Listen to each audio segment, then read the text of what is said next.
The voice of Husker Nation is on the air. This is Hail Varsity Radio. Insight, opinion, expertise, along with the biggest names talking Nebraska sports.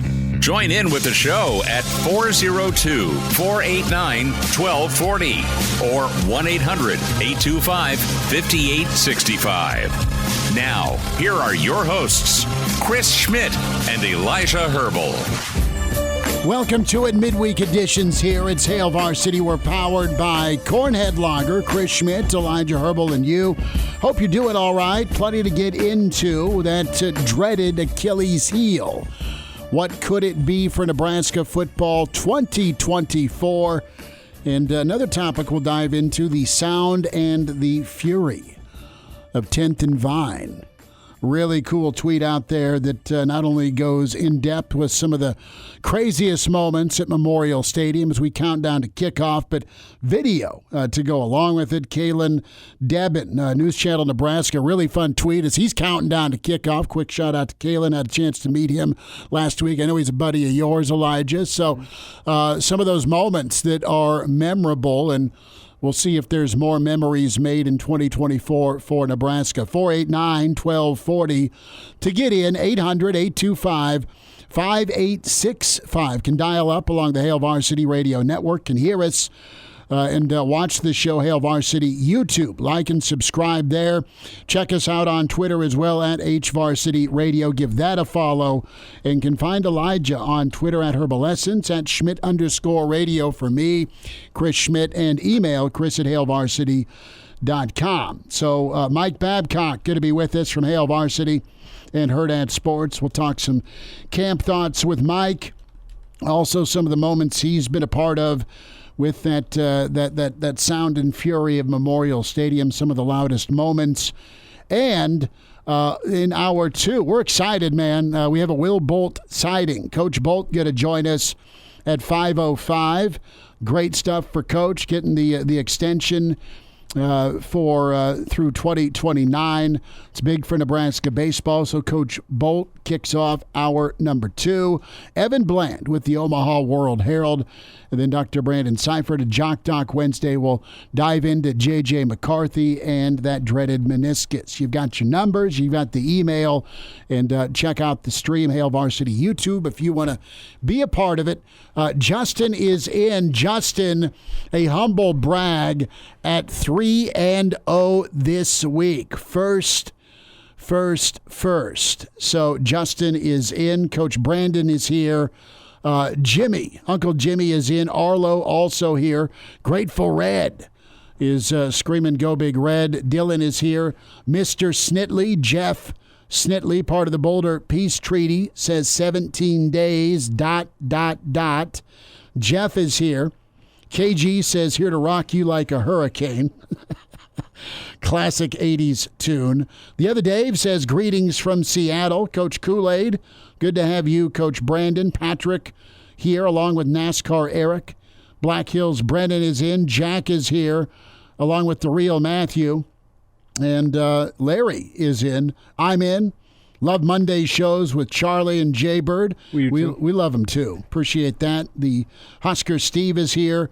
Mudflap says work sucks, need something fun to listen to. We'll try and bring that to you, Mudflaps. Mr. Erickson's here, Scott Kelly. Cliff, we got to highlight and shout out Cliff. Cliff is back from Gainesville. Cliff, congrats, brother. Cancer-free. Cliff, we love you, and keep fighting. Happy to hear, brother, that you're cancer-free. Tiger Shark is in. Tuck is here. Eat Beef is here. Nicholas is in. Rich, along with Rule of the Day, NU Grandpa, the other Brian. Brent is here as well, and we'll get more shout-outs and read more of your comments. And all of you in the stream as well, give that fist pound and shout-out to Cliff for being cancer-free. 489-1240. So pretty interesting day to day when we talk severe weather. Wednesdays have not been kind nor pleasant for the eastern part of Nebraska. And am I seeing things? I have not had any alcohol today or this week. I swear to you, I promise. And do I see that storm chasers are finding their way to Lincoln and Omaha? Again, again. See, whenever you let this conversation off... 2 weeks ago, we had Hurricane, what do we want to say? Hurricane Fumblerooski come through the area. Hurricane power outage here at the studio. Yeah. Just brutal. See, you said interesting day, and I'm thinking, what? Did I miss anything in Husker news? It's been a slow day of Husker news, to be fair, for fall camp. It has. So we'll get some topics rolling. Yeah, but not to say we don't have anything to talk about, because we always have something to talk about. We'll find something. Babbers is in the green room, and he found himself a tie-dye Grateful Dead shirt. So we'll get the wardrobe from Babbers. Yeah, he's giving us a preview in the green room. We get to see it. It's a beautiful shirt. It is wonderful. You, the folks watching at home, will have to wait 15 minutes. Yes. So hang tight there with Mike Babcock. But yeah, storm chasers are finding their way to Nebraska. That's awful. False alarm. Let us pray that isn't anything that happens here in the eastern part of the state, but a slight risk is what it's deemed. We hope it doesn't get funky. It's been Mother Nature's revenge here a lot of this summer. So we'll get into the Achilles heel topic of the Nebraska football team this year. But I want to dive in a little bit here to Kalen Debbin's tweet that went out. Check that out. And when we talk counting down to kickoff, 17 days till kickoff, he has the 17 arguably loudest moments that he researched, and you all have yours. You have the moment you were there, or you were at a tailgate, or maybe you were on your couch or in your Husker den, but you were watching as a Nebraska fan when greatness happened, or a hose job happened, one of the two. But you heard 10th and Vine unleash its fury. In joy or in anger. And there's 3 calls. I think of my dear dad a lot, especially with football season around the corner. And 3 calls, like, would he'd sit and pause, and it was that, you broke curfew, why do you smell like tobacco? I mean, there's a handful of things that would piss him off. But on that level was 82 Penn State call. I remember being real little and hearing him and his basement full of buddies lose their mind. The Orange Bowl in the Orange Bowl in '91, where my dad didn't like Notre Dame, but he hated Colorado, and the Buffs won a national championship in '90, where the kickoff or the punt return by Rocket Ishmael was called back late. I had to go to bed, but I heard him scream. I'd heard words he'd never used before. And he used them poetically and artfully, as the art of swearing, as our dear friend Mike Leach would say. But the clip called on Notre Dame that negated Rocket Ishmael's punt return touchdown that would have beaten Colorado for the championship. But the one call he was in the stands for was 78 Oklahoma. Tom Rood absolutely annihilates Kelly Phelps, and that they ruled Phelps down. And this is one of the screen clips that Kalen posted here when he's counting down loudest and most maniac-driven moments in Memorial Stadium. I think we have that clip, and it's up there. I think I was alive then, but I was not coherent. So this is one of them. Babbers can speak to it here in a little bit because I think he was on site for it. But this is one moment where it didn't go Nebraska's way. Here's the kick. It's Phelps. Oh, he almost stepped out. Oh, Nebraska's got it.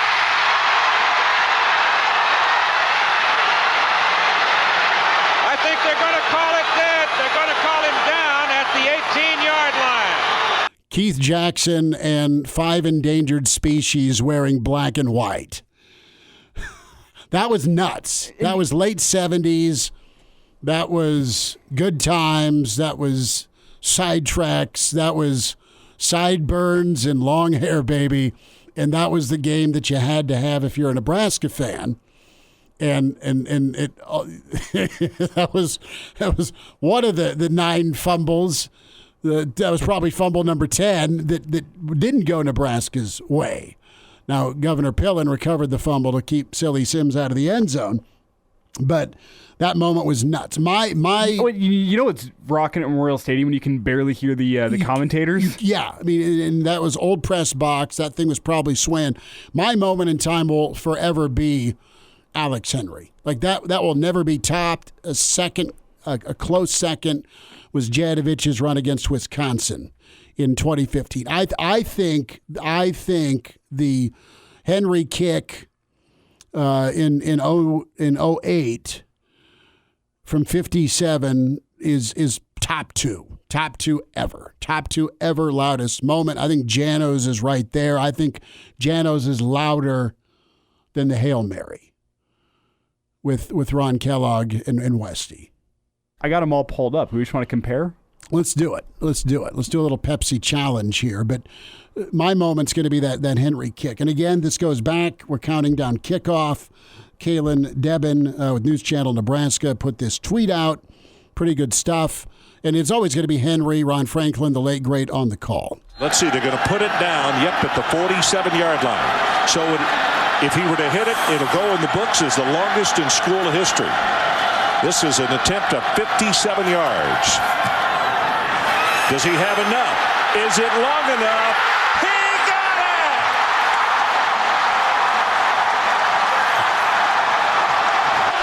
it! Okay, the crowd is full throat for as long as that kick took to get there and split the uprights. And somehow got louder whenever it got through. It went the nuts. Right, and then Sue tried to kill Hawkins' kid. Should we hear that? 2nd down and 10. 65 seconds left. Ball is knocked down and it's intercepted by Sue. Sue at the 15, at the 10, at the 5, and he will score.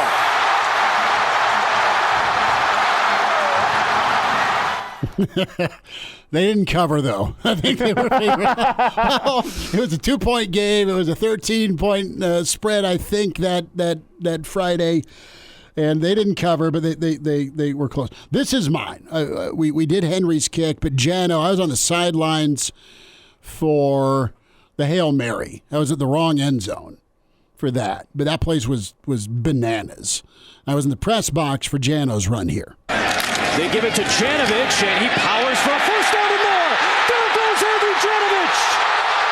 His first career touchdown will tie the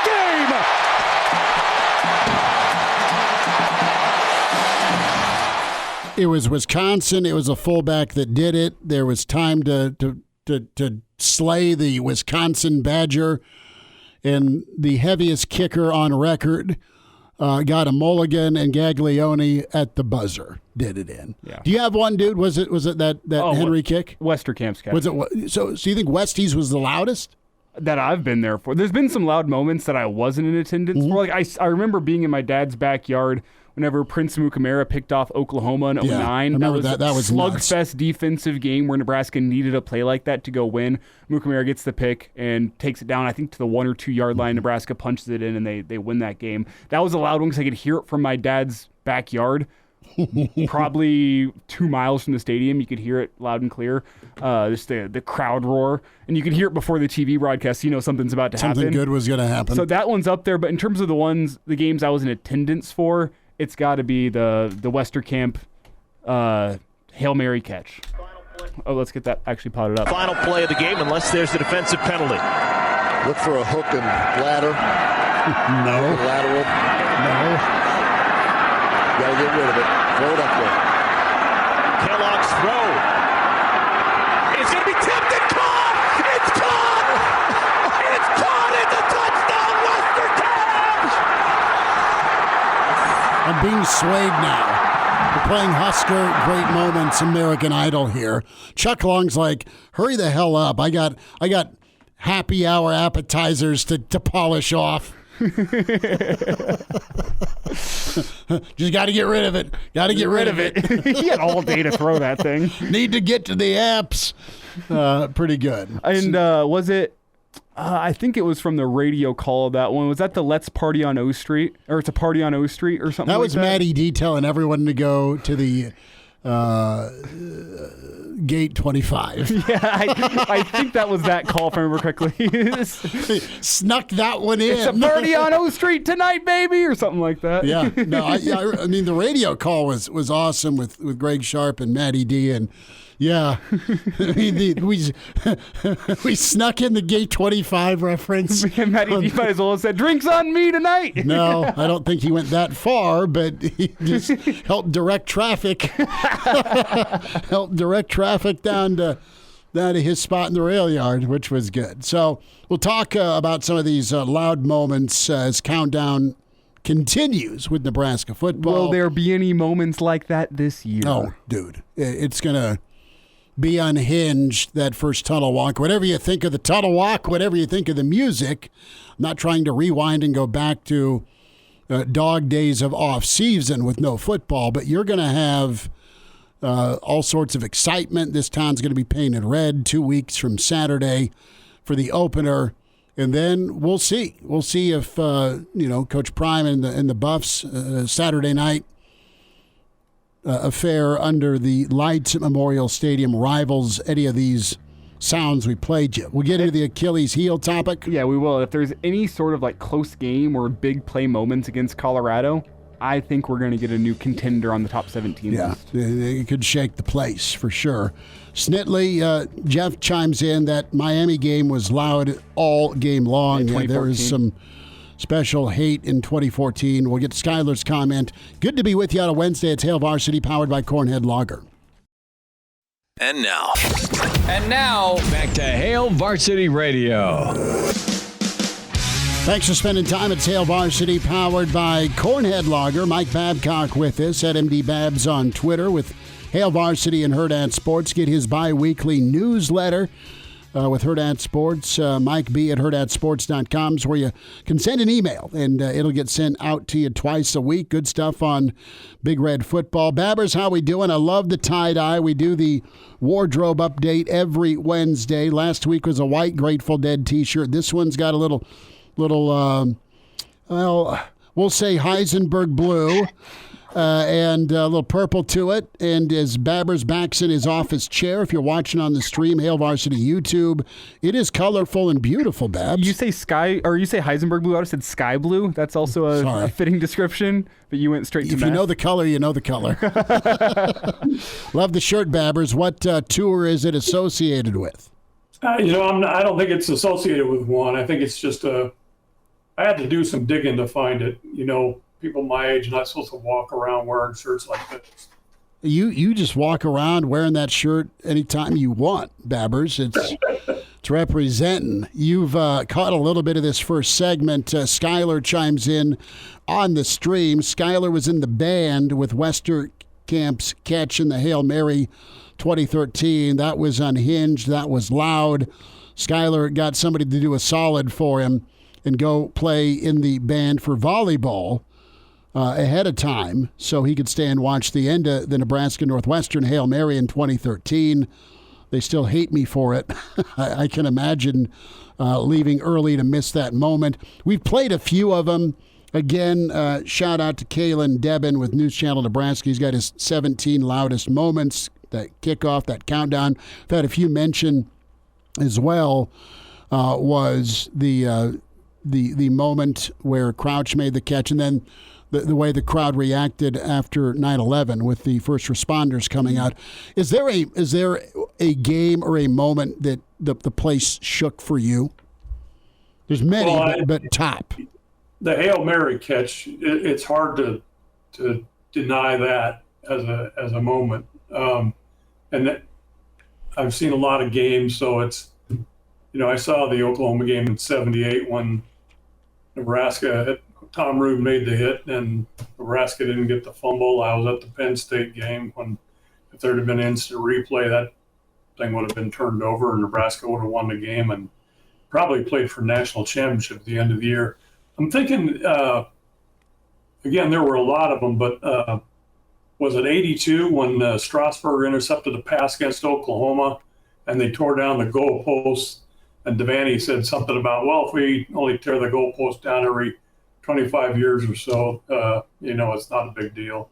I think he was referring to 1959 when they beat Oklahoma, ended Oklahoma's 74-game unbeaten streak, and the goalpost came down and classes were called off the next Monday, which was kind of funny because in '58 Nebraska beat Kansas in basketball, like 44-41, something like that, and classes were called off the next Monday after that upset, and the chancellor said, "We'll call them off on Monday, but we won't call them off again until Nebraska beats Oklahoma in football."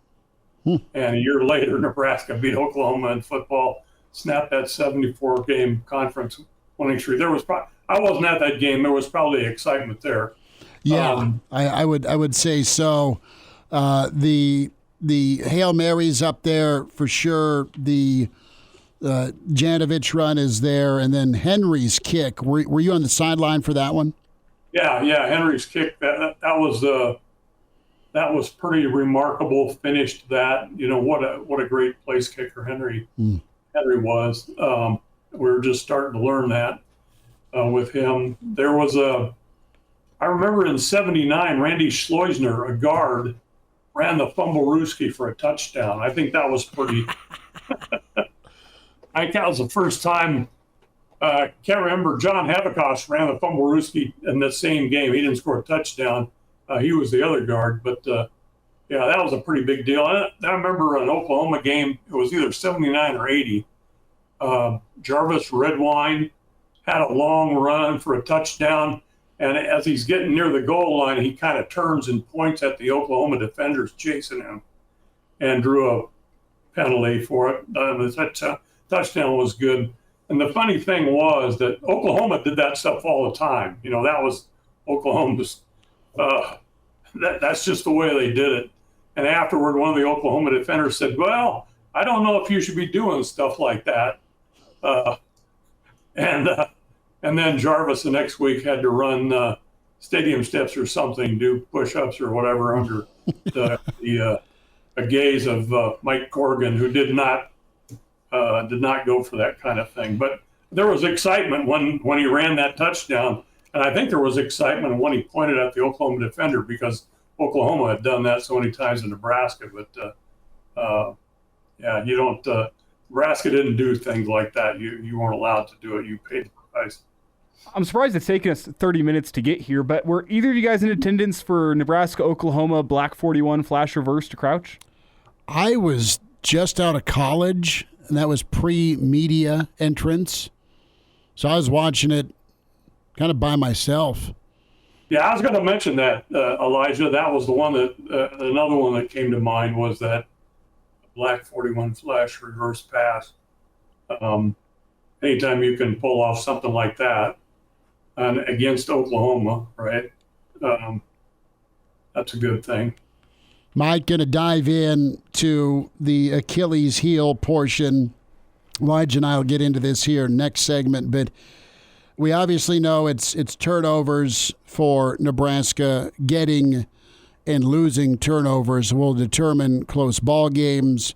You need to live life on the right side in Big Ten football to win more close ball games than you lose.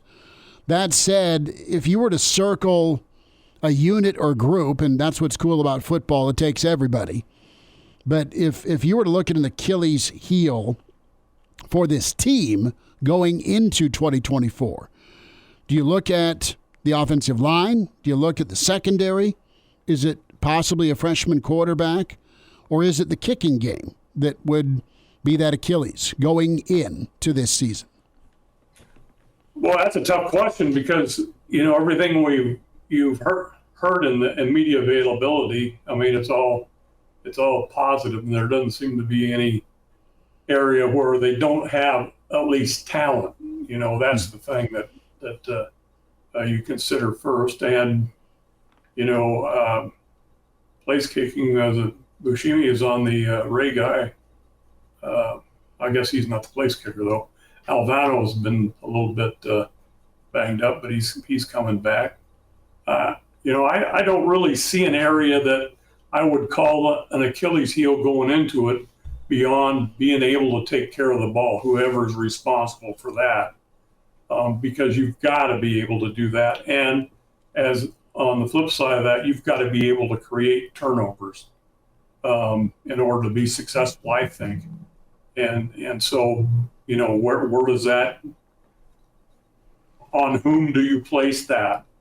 It's difficult to say. I think the secondary, I think they've got some talent there. They just have to figure out who needs to play where. I think you can feel pretty good about what they've got there. I think the same thing with the defensive line, of course. We heard some good things about Vincent Shavers Jr.,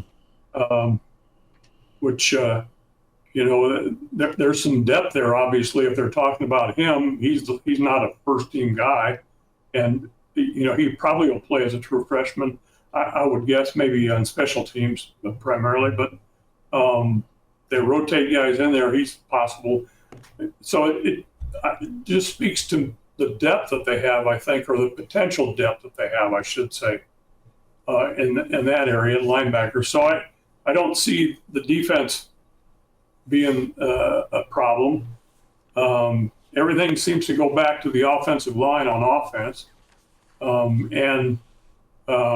We'll see. Losing Teddy, that's a tough thing. You'd like to have him healthy across the board for the season. Turner Corcoran has to step up. You've got to have that third tackle. Could be Gunnar Gatula is a possibility. They've said good things about him.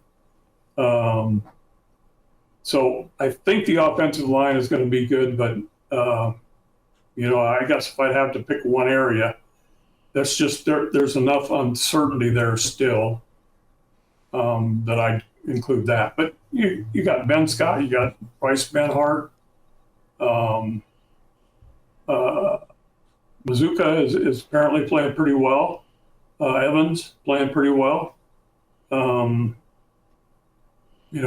they a lot of experience. I mean, you add up the number of starts total in the offensive line, you're in the hundreds, counting starts at other places.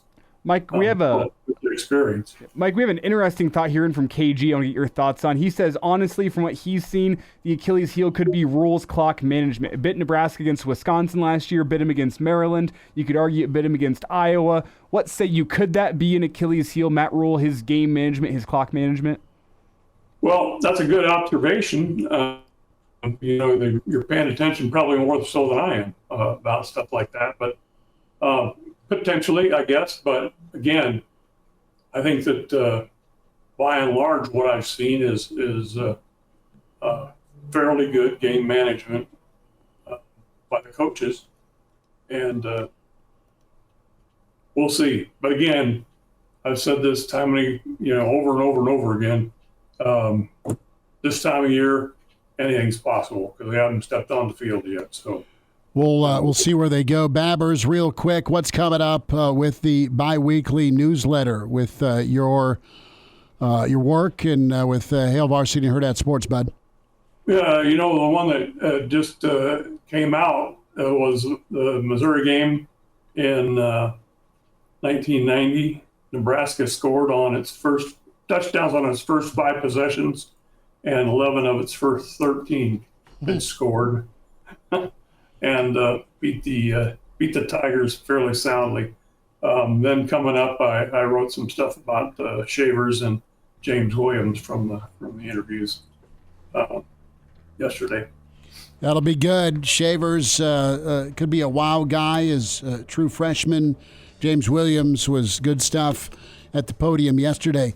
Mike Babcock, Mr. Husker Football at MD Babs on Twitter. Give him a follow. Mike B at hurrdatsports.com to get that bi-weekly newsletter. Babbers, we'll see you later this week, bud. Thanks for the time. Thanks, guys. There he is, Mike Babcock with us on Hail Varsity.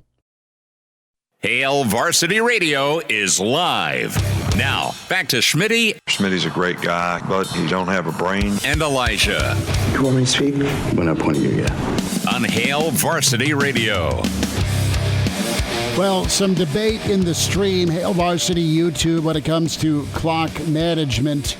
Nicholas chimes in, having a capable quarterback should help with clock management, trying to manage game clock. Having a running back and quarterback last year was tough. I tend to agree. You were trying to survive on offense. That's not anyone's fault. You were playing three quarterbacks.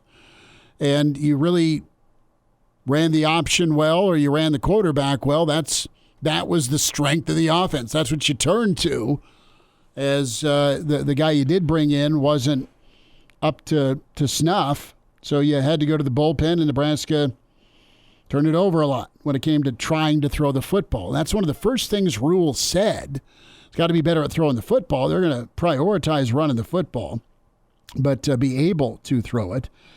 And Ken E. chimes in and says, I don't think Rule was thinking we need to keep more time on the clock because we're going to turn it over 2 more times.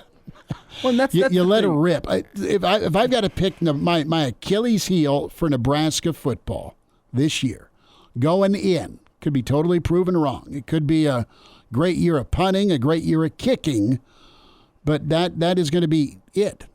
Special teams will be your decider when it comes to field position and a chance to tie or take the lead if a drive stalls in the red zone. Can Nebraska be better? Vogue's put out a killer stat with inside the 25, inside the 35 and 40, the national average versus what Nebraska hit. And those air quote automatics that Rules talked about, Nebraska was woefully below the national average. Okay, so Nebraska's got to be average at those makeable 35 or 40 yarders. I'm not saying it's easy, 45 and beyond, as we talked to Alex Henry earlier, in a monster kick with the wind the way it is in this state. But it is going to be the kicking game for me. It will be, can Nebraska pin some people? Can Nebraska flip field position? And can Nebraska make a kick? Can Nebraska make a kick at the end of a ball game in a slugfest that's 24-21 or 20-17? Because you get a ton of those in the Big Ten. Unless your offense is just killing it, which would be really fun for Nebraska fans, and you'll see a better offense. You'll see more points scored, presumably, with quarterback play and a balanced offense, but it's going to come down to some money kicks. Yeah, and to underscore your point, that's even bigger to me than they'll figure out offensive line. And I agree. I think there's more depth there. Who do you turn to if Alvano isn't ready to go? I mean, you have Otamendi. Got a couple of kids you brought in. Otamendi, but I think young guys that have never attempted to kick in a college game before. Yeah, Nico and Holm. Yeah. I'm with you because the way I look at it right now, if you were to tell me right now, hey, against Colorado, Nebraska is going to have, they drive down to the 24-yard line, 3 seconds on the clock. It's a 41-yard kick from the right hash to win it. Would you put down your money that Tristan Alvano is going to make that as it stands right now? I'm not touching my money. Exactly. And most top 25 teams have a kicker that if you can drive the ball inside the 25-yard line late in a game on the line, I mean, you feel good about that for the most part. Most teams that are going to find themselves in the top 25 at the end of the year feel good about that moment. Knowing that, though, your play call needs to be go get me a touchdown, and if I got to settle for a field goal, back to the coaching aspect, so be it. But go try and win it. And then you saw some uncertainty, for sure, with the execution, with the picks against Maryland, the way the Wisconsin game ended, and the way the Iowa game ended, where, I mean, the games were ended on interceptions. Mm-hmm. Well, I mean, that's kind of gets back to the clock management. Like, the one I think you can fault Rule on is the Maryland game. You left way too much time for Maryland at the end of that game. But then you turn around to Wisconsin, okay, you can't trust your offense. I don't fault him because the defense had been killing it all game. Yeah, and you turn over to the Wisconsin game. You can't trust your offense to not turn the football over in that moment, so you want to run some clock, and you leave yourself with not enough time to go for a touchdown. You have to kick the field goal and force overtime. I'm not upset about that one. That's understanding what your offense is. Husker fans are still going to be mad about that one, probably. I'm not upset about that one. And Iowa, I don't think you can expect that you're going to turn the football over after you just generated a takeaway with less than a minute left. I don't think anyone's going to foresee that your offense is going to turn the ball right back over and give them a chance. I think people talked about that one in terms of clock management too. So the clock management is lower on my level of concern. I look at the special teams for sure. Like, what's going to happen late in the game if Nebraska's got the ball, say, between the 30 and the 35, 4th and 2, late in a football game? You'll be forced to go for that? What's your risk management say, right? Does it say I've got a better shot of getting 3 yards here on 4th down with my quarterback and my offense? Or do I put it in the hands of whoever my kicker is? And maybe... that's just a decision. Maybe we'll rewind this tape in December and just tell Schmidt to go to hell, questioning the kicking game. Maybe it's going to be nails, but it hasn't been up to this point, and then they're working on it. Well, that's where game management comes in, because you're stuck between a rock and a hard place in that situation that I just laid out. Do you trust the kicker that's had his struggles? And again, as you said, maybe he's going to have a rock solid September into October, and you're not going to feel worried about it. I don't think we will. I think we're going to get 7 instead of 3. The other part of this too is with your game plan and what you're doing well on offense. You know, what's the feeling out process like? You're going to script your start, and you just keep rocking and rolling with what your play calls are. You know, what kind of play caller are you going to be? Is it, let's go down my list, or are you going to stay with what's working until it's stopped? Because sometimes it's too late to go back what was working early because the defense adjusted and they know how to shut it down now. Think of that first part of the Wisconsin game. I mean, that was incredible. I mean, Nebraska exploded offensively with Jalen Lloyd and what they're able to do with the quarterback run game. They looked like they're going to hang 30 on Wisconsin. Well, that brings up another potential Achilles heel after some Husker fan discourse last year and some of the discourse on our post-game show last year. Play calling? Offensive play calling? It's all on the table here as to, and I'm not saying the Achilles heel that keeps you home for the holidays. I don't believe that happens. But what prevents you from really slapping that ceiling this year with the talent, with the returners, with your schedule? You know, what is the reality? Are you truly a 7-5 team? Did you have 5 teams on your schedule that were just better than you and they beat you? Or did you help them out?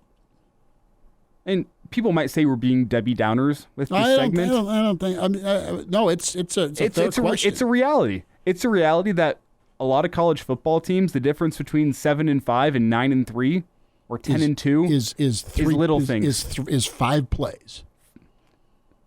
It's a play call here. It's a missed kick here. It's a shanked punt here. Block. One missed block. It's a missed assignment in the secondary, or missed tackle in the secondary. Something that should be 10 yards goes for 40. It's little things that take you from 7-5 to 9-3. Just tiny little minuscule details that have bit Nebraska over the past decade. Sure, and they're working on it now in camp. That KG said this is not a Debbie Downer at all. I mean, bull drought is a thing with this team. It's what it is. The other Brian says late answer to those magic moments at Memorial Stadium. Absolutely, Burkhead, Ohio State for the win and the lead and the win in 2011 for sure. The infamous post game, of course. We'll wind down that first hour here with Hail Varsity, powered by Cornhead Lager.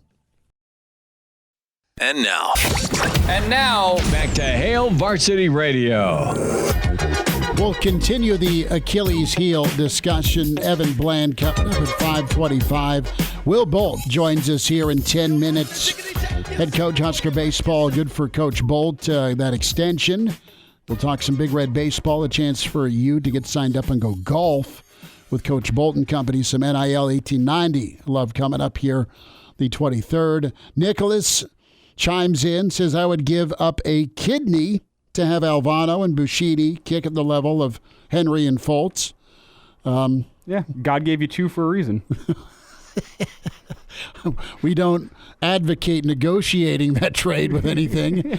But, hey, thanks for chiming in, Nicholas. Appreciate you listening and watching on the Stream Hail Varsity YouTube. Reminder to get buckled up. One of every 3 fatal crashes in Nebraska involves an impaired driver. Why take chances if you drink or use other substances? Don't drive. Impaired driving is deceptively dangerous. A message from the NDOT Highway Safety Office. Special teams is my question mark. Think the O-line will be okay. in a sense, with Teddy going down. I think they'll get it figured out. I think your run game and your quarterback play will be high level. All the skill guys, we spent a lot of time talking about the dudes catching the football on that outside. Nebraska has options.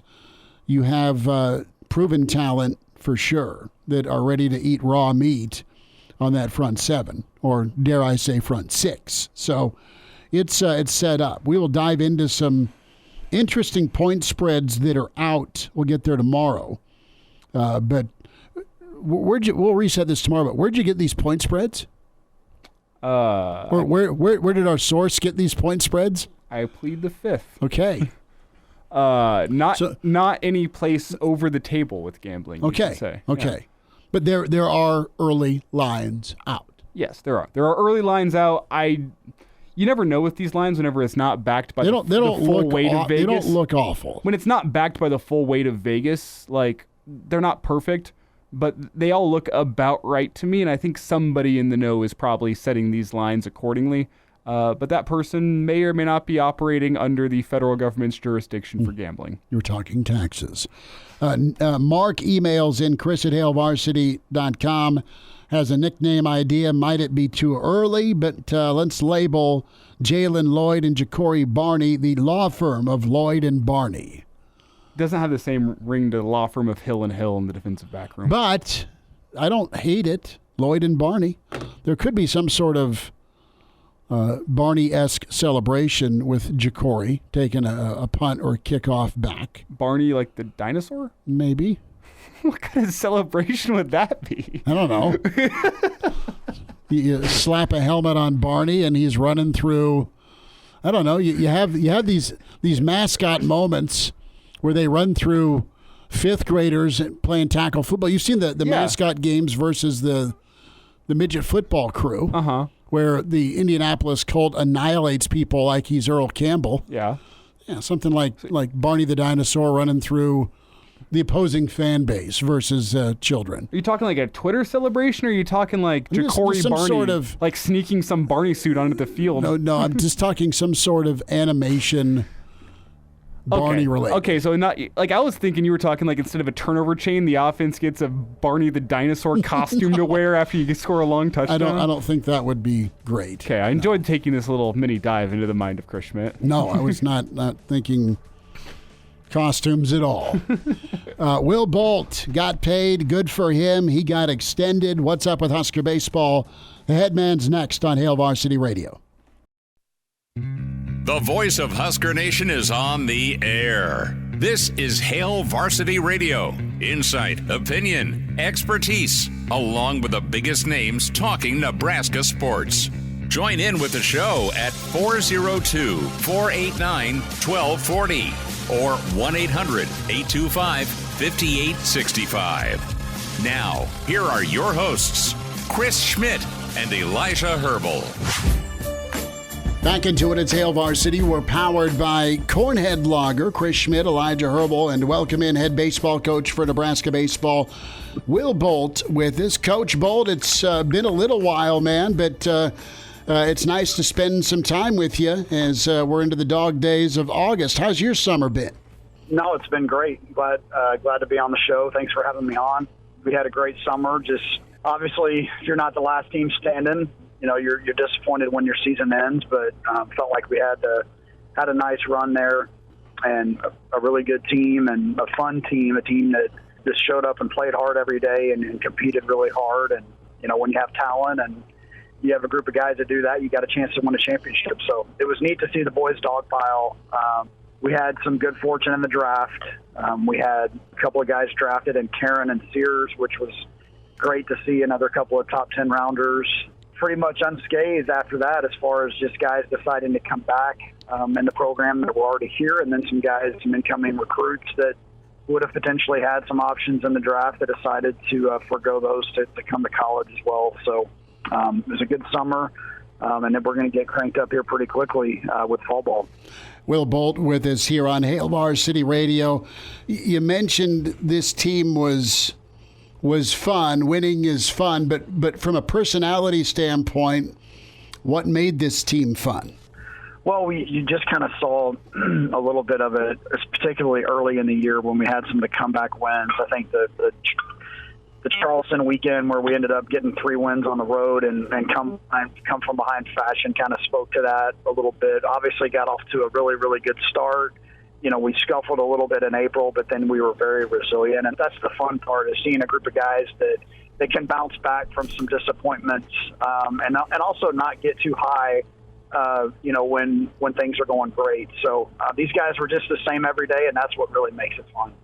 It's Coach Will Bolt with us here on Hail Varsity Radio. And Coach, how do you use that season as a launching pad into this upcoming year and into upcoming years, to use the plural? How do you use that season as a launching pad to get you set for another run next year, another run the year after that?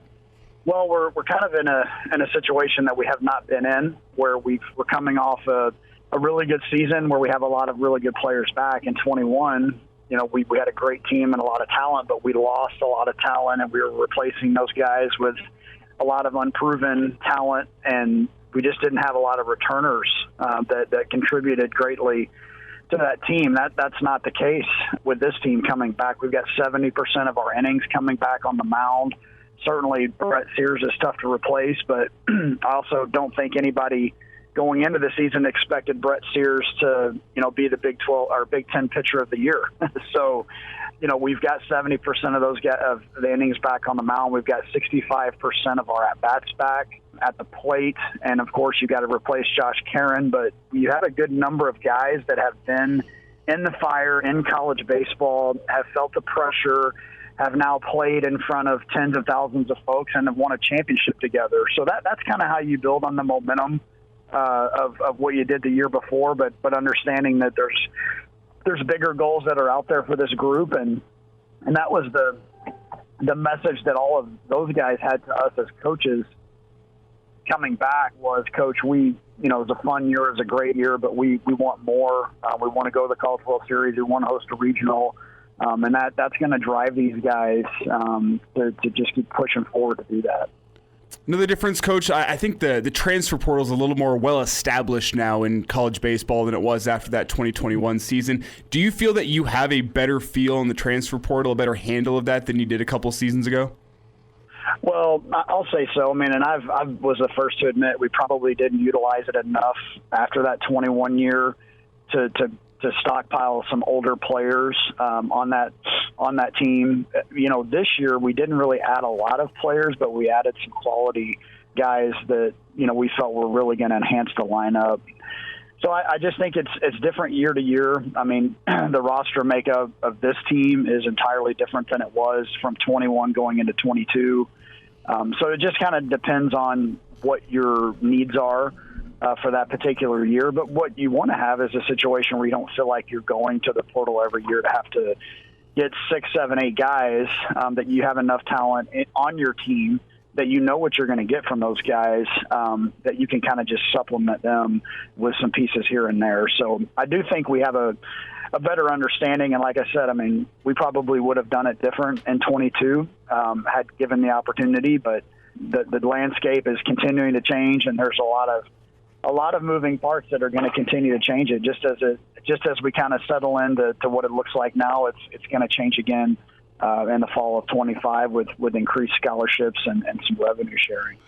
We'll get into the NIL and the Husker golf outing that's coming up here at the end of the month. Will Bolt with us here. Hail Varsity Radio, Coach, a reigning Big Ten tournament champ, 40-win season. The Big Red doing the regional thing. And your contract extended, Coach Bolt. Congratulations on that. And what's that mean to you to have a new boss come in and say, hey, we want you here through 2029? Well, I'll say this. It means everything as a coach, that you feel like you have the support of the administration, and particularly your bosses, that they see what you're doing, that you've got an opportunity to continue to build it into the future. And it just gives you, just that sense of pride. I'm very thankful that I've got a great coaching staff, assistant coaches, support staff. Dennis LeBlanc has been awesome for me personally. He's been our baseball administrator off and on for the past couple of years. He's been a big advocate. He's been there through a tough 22 season. He saw us build in 23, and just right there, every step of the way, believing in what we were doing, believing in our process. And so, yeah, it feels great to be supported more than anything. And understanding that baseball is important to the people of Nebraska. I mean, it just shows up in top 10 in attendance every year, and just the way we get supported on the road when we go play, and just how much people really, really love the game of baseball in Nebraska. So I'm thrilled to be here. I've devoted most of my adult life to Husker baseball, and I'm just excited to be able to continue to help propel the program. Coach Will Bolt with us, couple more minutes. Coach, you had a couple of announcements yesterday with Derek Roy, Director of Player Development, of course, Cole Evans, GA, and then Garrett Plumley with Strength Coach. Comment, if you can, on this announcement from yesterday. Yeah, no, with 3 quality coaches. Cole Evans obviously has been a kind of a mainstay in our lineup the past couple of years, and he had approached me during the school year last year about the potential to stay on as a grad assistant.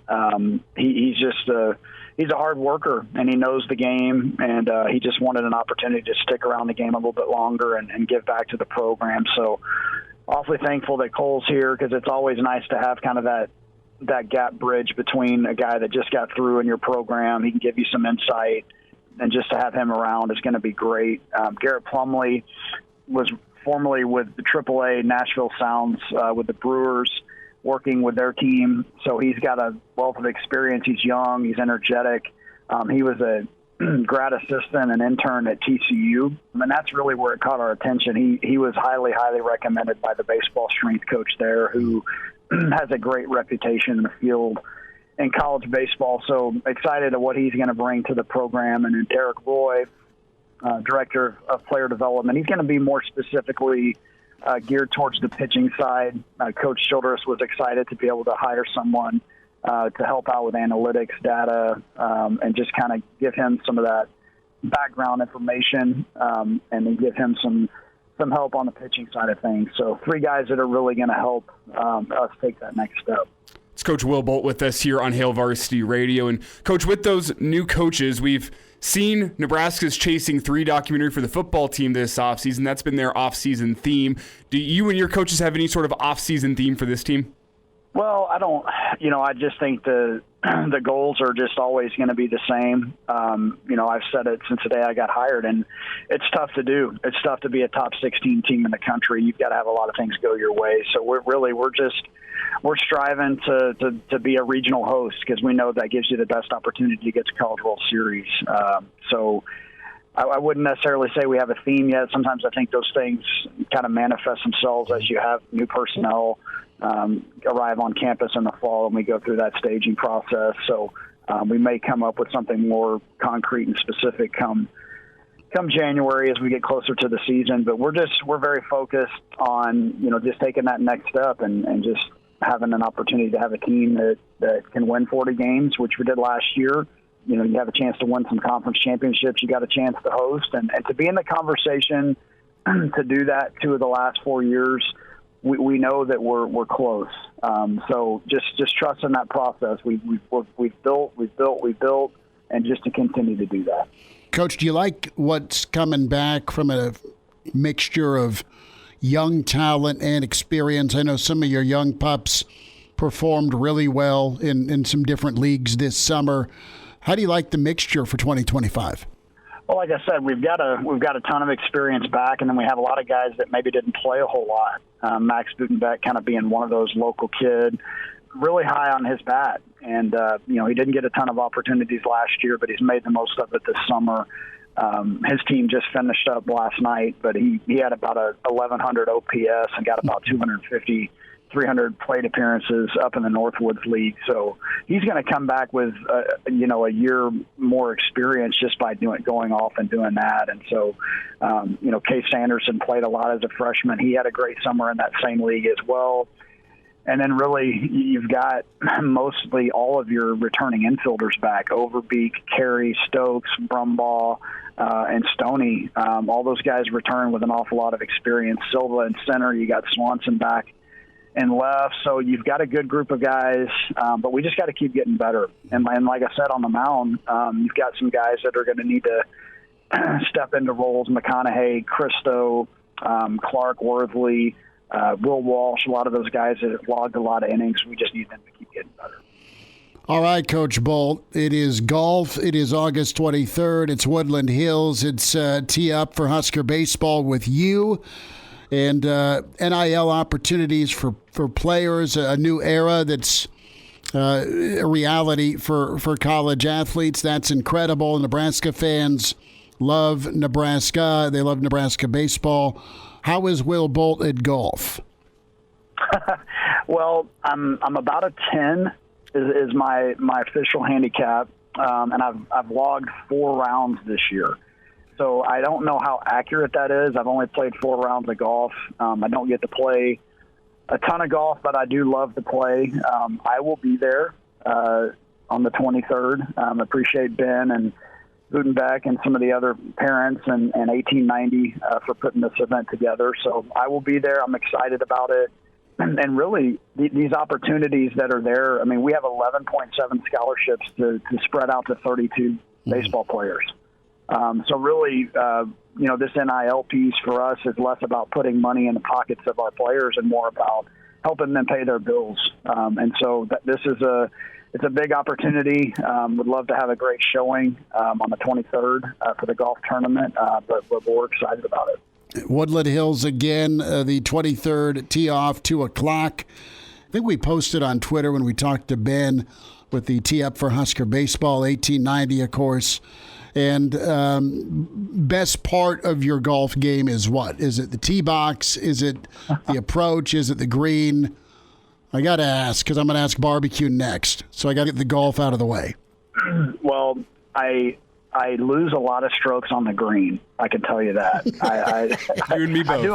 I do a lot of practicing on the green. A lot of extra strokes. So at times the driver can get going a little bit. I've still got a little bit of pop left in there from the baseball days. Somewhat tried to fix the awful slice that I had when I first started playing. So I wouldn't say that any part of my game is great. I just like to get out and enjoy being outside and compete. Well, this will be awesome for Nebraska baseball fans coming up here August 23rd. Whenever I bump into you around town, you and I are both figuring out how big a steak we can get. If you had to eliminate one piece of barbecue from a menu before we say goodbye, would it be steak? Would it be chicken? Would it be the pork chop, ribs? What do you get rid of? That's an unfair question. He's a grill master. I got to ask him. I can do without sausage. Really? Yeah, I can do without sausage. I like the red meat. I mean, I'm a kind of a brisket snob. So I love the brisket. But yeah, I mean, I could do without sausage. I like the chicken, the whole chicken, rotisserie, smoked chicken, steak, pork chops, all that stuff. And don't get me wrong, I like sausage fine, but I could pass on that. That's what you're punting. All right. The brisket is I'm 0 for 2 in brisket attempts. What's your secret? Oh man, it's obviously you just got to be patient with it. So I'm not an expert at it by any stretch of the imagination. I do dabble in it occasionally, but when you think you have enough seasoning on it, put more on there. That's kind of, I love the bark, so you can't go wrong with that. I like it. Will Bolt, Husker Baseball golf outing August 23rd. Coach, congrats on your success, and always appreciate your time. Yep, you bet. Thanks, guys. Thanks for having me on. And now, back to Hail Varsity Radio. Good stuff from Will Bolt. Barbecue, golf, and some baseball. Appreciate the coach popping by. Evan Bland with us from the Omaha World Herald. At Evan Bland, OWH on Twitter is where you follow him. We'll talk some all things Big Red here with Evan. Evan, how's your Wednesday? Thanks for a few minutes. Hey, yeah, doing well. I'm going to be a step back from Coach Bolt, I'm sure, here, but if he's ahead of me in the order, at least I can bunt him over. Sure. Well, and you got to get that two-strike bunt down, and you're good because you're up in the count. We love having you on every Wednesday. But hey, don't let us stop you from swinging for the fences if you so choose. You swing away, dude. I mean, you just do your thing, even if it's 3-0. You've got the green light. I like it. So, no, Bolt, I love it. He's like, yeah, I'm a bit of a brisket snob, just kind of recounting a little bit of thoughts, and more bark is what he wants, more seasoning on the barbecue. How spicy can this Nebraska defense be? Let's focus in on the Big Red. Nice. We heard from the defensive coordinator and linebackers coach earlier this week, Evan, and what do you believe about Vincent Shavers Jr.? Well, I believe that he's been one of the biggest talks of camp for sure, and it was Rob Dvorak, it was Tony White, but I think it was a lot of other players over the course of the last couple of weeks too, where his name comes up, and Nebraska's in a situation this year where it's not going to have to play a lot of true freshmen extensively. Everyone knows Dylan Raiola's in the mix. I think Ja'Cory Barney is safely in that mix. And I think Shavers is probably the guy on defense who, and Matt Rule said it last weekend, who's not going to probably need a red shirt, who's going to get significant action out there. And it comes at a position at linebacker where you've got some experience. I mean, a couple of sixth-year guys, and Javen Wright and John Bullock and Mekhi Bayer's been around the block. But I think you can put, maybe along with Stephon Thompson, the Syracuse transfer, you can put Shavers in that next group who would be in. And everyone uses the word explosive and powerful, and he's just been a playmaker pretty consistently. So kind of an interesting journey for a guy who was a late addition to the class, and a guy out of Miami who was committed to Miami for quite a while, and just has done everything right. And I think I think it was Prince Will Umanyalan who said it best. He's like, he doesn't always know, Shavers doesn't always necessarily know what he's doing in terms of schematically and just within the scheme of what Nebraska's doing, but he does put a ton of effort into it, and he makes up for maybe what he doesn't know with some of those explosive plays and things like that. So really interesting prospect who definitely earned his chance, and I'm sure in a couple of weeks we'll see what he can do on the field in the game. It's Evan Bland with us here from the Omaha World Herald. And Evan, we'll get into potential Achilles heels for Nebraska here in just a moment, but I want to continue on this discussion. Incoming true freshmen. There's always guys in Matt Rule's system, Temple, Baylor, now at Nebraska, that get on the field as true freshmen. And we've laid out some of the candidates, Ja'Cory Barney. You have Shavers as well. You look at maybe Caleb Benning, Willis McGahee the fourth. Maybe those guys are special teams guys. But as you kind of go through the list of names, guys that came in 2024, do you think any of these guys qualify as being surprises to the staff just in terms of how college ready that they are?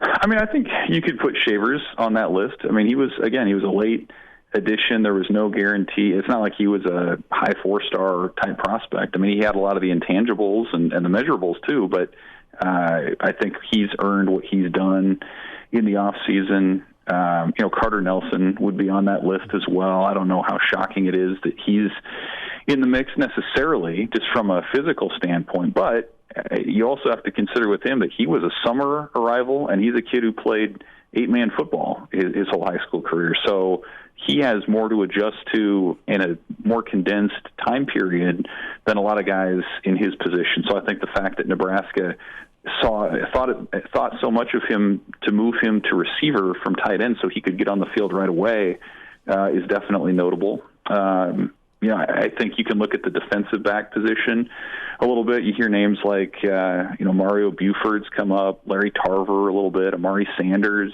I think those guys could have a chance to maybe be on that second level in terms of the depth chart. from a defensive back perspective, maybe get some special teams contributions there. And then this is a name I don't know that is going to, avoid a red shirt, but I think Keona Davis has been absolutely somebody on the defensive line who, you're hearing some high praise from coaches and teammates. James Williams, the defensive end, just the other day mentioned him unprompted and said he's going to be the next big thing. So this is a big-bodied kid from California who was kind of another late addition to the process. He was a Washington commit, and I believe a signee before the DeBoer coaching change there. So that's somebody who maybe could follow that Riley Van Poppel path from a year ago where he could get a few key snaps, but that's such a deep position that he has the luxury of being able to redshirt and not be necessarily needed right away. So I think that's probably where I'd start. I know long-term they like their offensive linemen, Gibson Pyle and Grant Bricks. You wouldn't expect to see them more than maybe just a couple of games this year.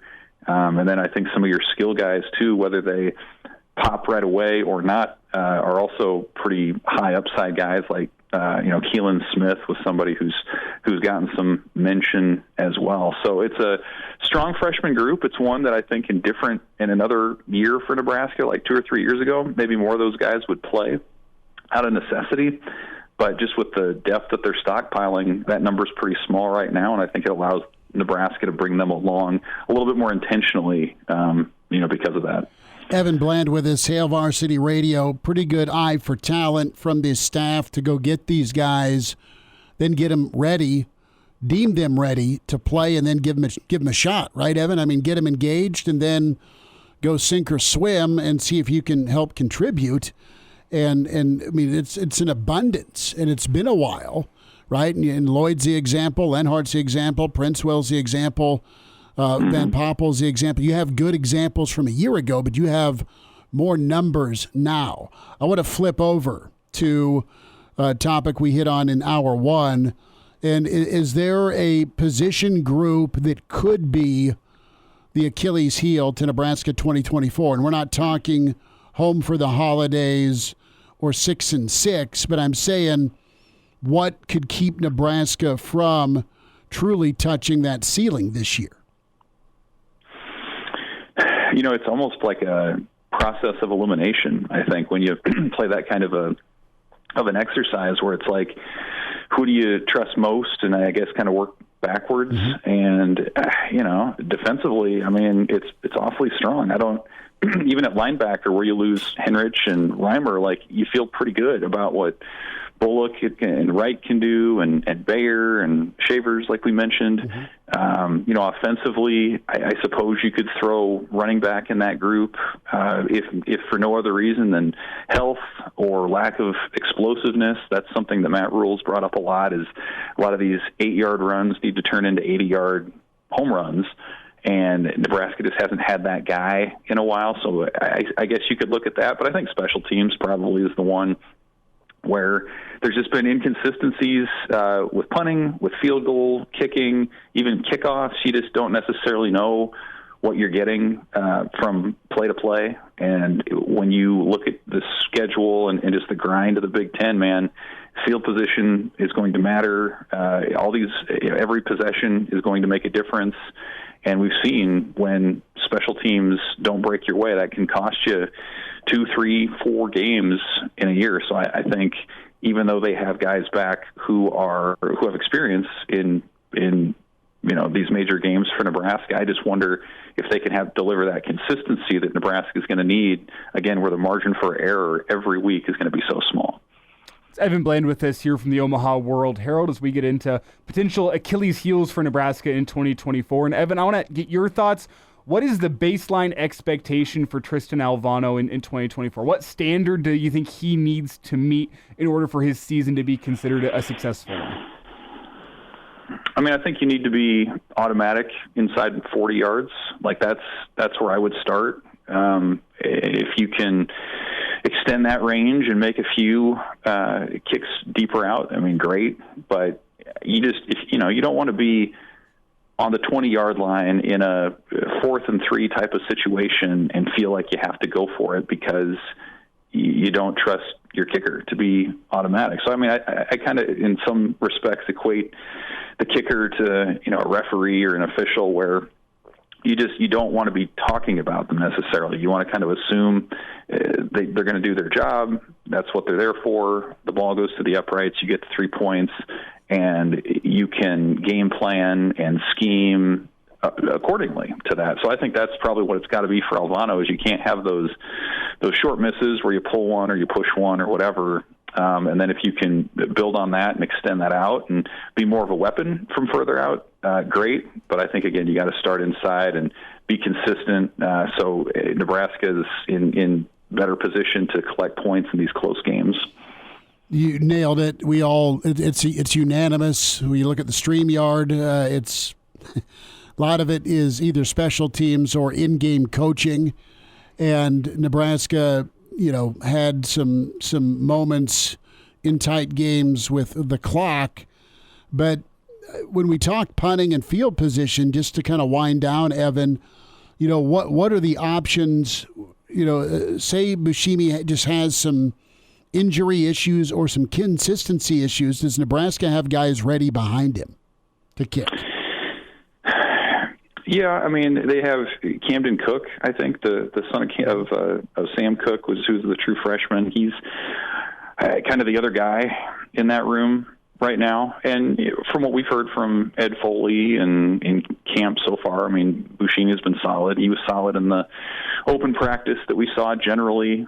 But again, there's been something about those game situations where every now and again there's a ball that goes off the side of the foot and you get a 20-yard net or 15-yard net, and that just kills you in some of these close games. So, he earned his nickname, Boom Sheeny, for a reason. He can bomb it, and he's gotten a lot better in his couple of years at Nebraska. It's just that consistency that you're looking for. And I think for what it's worth, Cameron Cook, he had an awfully accomplished high school career as well, and punter's one of those spots where, hey, if you're performing and you can come in, you don't need to be gaining 30 pounds of muscle in the nutrition room, nutrition table before you get out there. So if you can show some consistency right away, that's a spot, sure, where whether through injury or ineffectiveness or whatever, it's not unheard of for a freshman to come in and make a difference with his leg.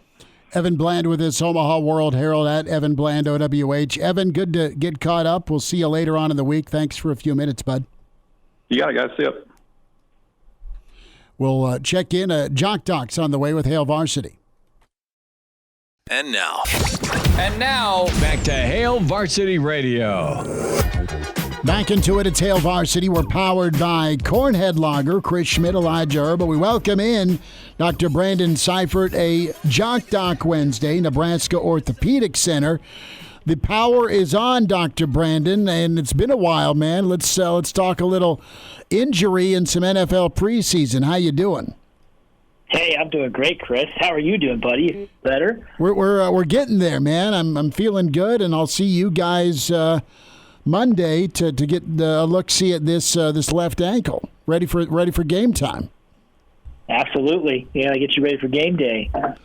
That would be good. JJ McCarthy, however, will not be ready for the Vikings season opener. He was going to get groomed anyway as a rookie out of Michigan, but JJ McCarthy, meniscus issue in that right knee. Dr. Brandon played well in Saturday night's preseason game, but Vikings coach Kevin O'Connell announcing the diagnosis earlier this week that at some point during Saturday night, McCarthy got hurt, kept on going, and then reported persistent soreness when the team got together on Monday. There's no determination date for when they're going to do this meniscus, but Dr. Brandon, let's refresh what happens on your end surgically with the meniscus in that part of the knee. Yeah, definitely so. And so a lot of changes, I would say, with just how aggressive we are with the meniscus. Even kind of rewinding back 5-7 years ago, especially as you work more into that kind of higher athlete realm. So the meniscus, structurally, what that looks like, it's basically kind of a C-shaped pad that's on both sides of the knee. It acts as a shock absorber. It has some stabilizing component to it as well. In order to tear that, have an injury to that, typically it's what we call an axial load, so the foot's planted, and you go to rotate one direction or another. Even kind of like a deep squat sometimes can cause issues with the meniscus, and you catch part of it tears, and then you end up having this loose segment of that meniscus that can kind of flip in and out of the joint. Classically, patients will complain of knee feels like it wants to hyperextend. It might feel like it catches, it locks, it gives out. Those are kind of classic symptoms. Swelling and pain obviously are part of that as well. And then the big issue becomes, how do you diagnose it? Typically clinical exam is pretty good for at least an idea of it, and then MRI imaging is kind of a classic test to figure out exactly, is there meniscus tear, what's it look like? And then from there, it becomes an issue of, what type of tear is it? Is it a tear where it's just kind of bruised and it's stable? You could leave it, you could rehab it, or typically these that are symptomatic, such as his, is an unstable tear that's kind of flipping in and out of the joint, and then you have to talk surgical intervention.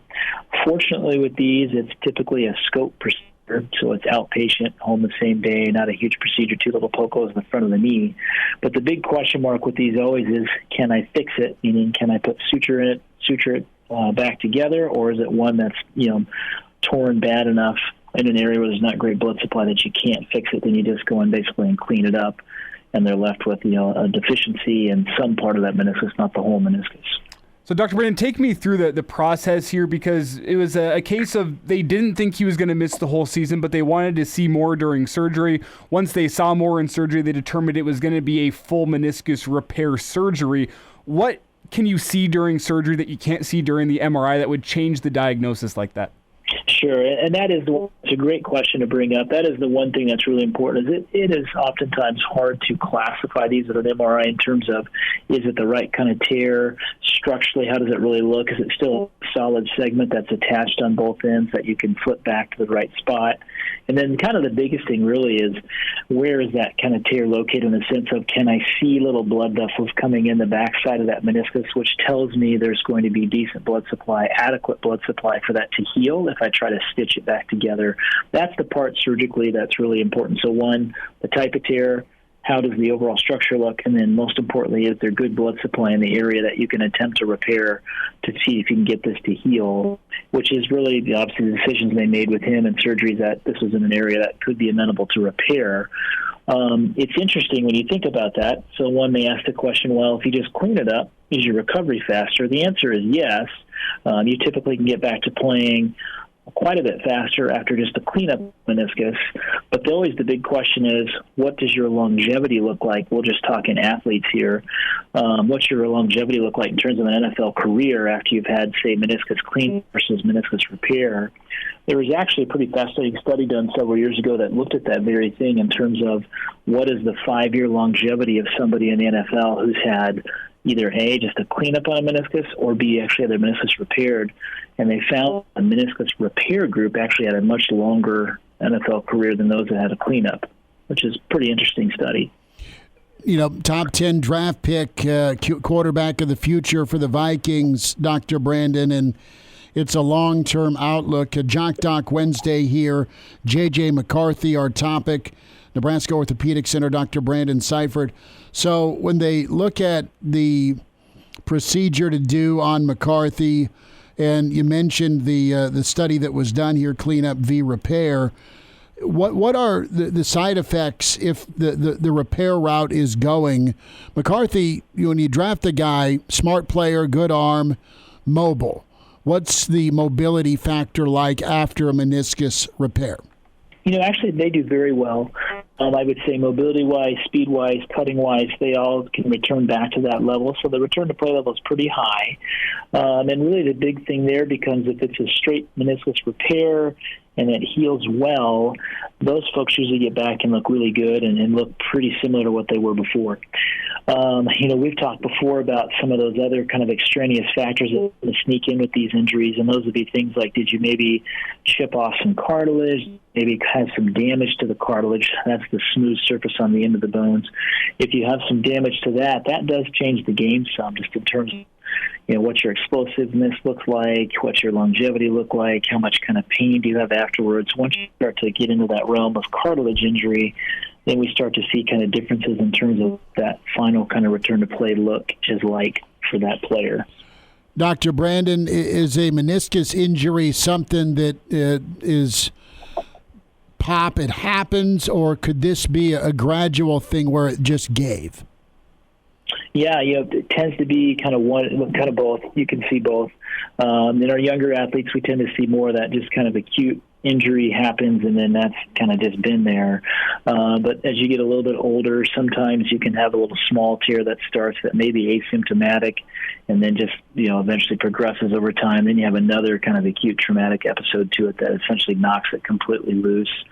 And so you can kind of have both of those episodes happening. Hard to say, in his scenario, not knowing kind of what his, MRI history would be if they had previously MRI'd this in the past. Last thought here, Dr. Brandon. In terms of return to play, when do you think we're going to see JJ McCarthy back on a football field? The Vikings say not this season. Is it something where he's still going to have a full offseason to get himself ready for that second year in the NFL? Yeah, there's a couple different phases with this. So you can take somebody on a really aggressive kind of meniscus repair route, and those folks might get back between 10 to 12 weeks. 8 weeks is really pushing it on a meniscus repair side, different than a cleanup. But 3 months is kind of that standard number. But that's kind of 3 months to basically turn them loose to do everything, to get yourself back in NFL professional level shape. You're probably looking more like 4 or 5 months. When you look at the amount of money that's invested in him, I would assume that they are going to take the long road on this, the long route, which will probably be in that 4 to 5 month realm, which really does not help you much in terms of this first season, in terms of getting back. Dr. Brandon, we'll get caught up again. Good to spend some time with you today. Okay, fellas, y'all take care. And now, back to Hail Varsity Radio. One final time on a Wednesday with Hail Varsity Radio, powered by Cornhead Lager, Chris Schmidt, Elijah Herbel. Big thanks to Dr. Brandon Seifert, touching on JJ McCarthy. Good stuff from Evan Bland and head baseball coach for Nebraska, Will Bolt. Appreciate Coach Bolt taking some time out. Mike Babcock, killing it as always. Love talking to Babbers. A couple of fun topics, that loud moments and Husker football as the countdown to kickoff is at 17. Spend some time on that. And then what will or what could be, shouldn't say will, but what could be Nebraska's Achilles heel this year to keep them from touching that ceiling. So we invite you to check the show out, Spotify, iTunes, Google Play, for all your needs. The podcast platforms right there. Give us a review, good, bad, or ugly. Download, tell a buddy. You want to watch the video portion of the show, catch us live, be a part of the stream, and get your starting five shout out. Real easy for you to do. The Hail Varsity YouTube channel. Like and subscribe there. It's free also. And Hail Varsity Radio Twitter at HVarsity Radio. Mr. Snitley chimes in, FYI, the Big Ten Network's Husker Camp preview is tonight. It is. I'm sad that I don't think Uncle Jerry's in town. Coach DiNardo, our dear friend for many, many years. So that bums me out. I mean, he's a mainstay. I love Uncle Jerry. We should have asked him this at Big Ten Media Days. Like, are they actually busing to L.A. and Oregon and Washington? I mean, you get the scenic route. That would be a giant hell no. But you rent a bus, it pulls up with all the Big Ten logo, and you fly because you're just out of Chicago. You know what segment I want to watch? It's the BTN bus crew in Vegas at the sports book locking in their preseason win total bets for the season. Let's see what they actually think. Let's see them put their money where their mouth is. Well, I mean, that is truth serum. It's your money. Yeah. What do you believe? That'd be fun. I'm stopping through Vegas, and they're going to place their preseason win total bets. I'd love to watch that segment. Do have a question from Ken in the stream. What's the status on Noonan's recovery? I think he was touched on by, was he? Yeah, he was asked about the other day to Coach Tony White, and he's working at the jack spot and giving her hell. Big Mav Noonan guy, great family, phenomenal ball player, and Nebraska's just deep, which is great at that jack position with MJ Sherman anchoring and Princewell, of course. I mean, you've got bodies and options, and what James Williams talked about yesterday, what pitch do you want to throw if you're Terrence Knight? What pitch can you throw? What's your matchup advantage? Nebraska's got a body type and ability to mess with about anybody. Now, clearly, you're going to have some studs on the line at Ohio State. We'll see how good some of Colorado's young talent is. You're going to have some moments. But, yeah, those tight moments are going to be turnovers and special teams determined. So if you missed part of the show, we focused a lot on that Achilles heel factor for Nebraska. So check the show out. Tomorrow we will spend some time. Michael Brunt's going to join us. We'll run Bruntsy down. Brandon Vogel for Counter Reed. Always love talking ball with Vogues.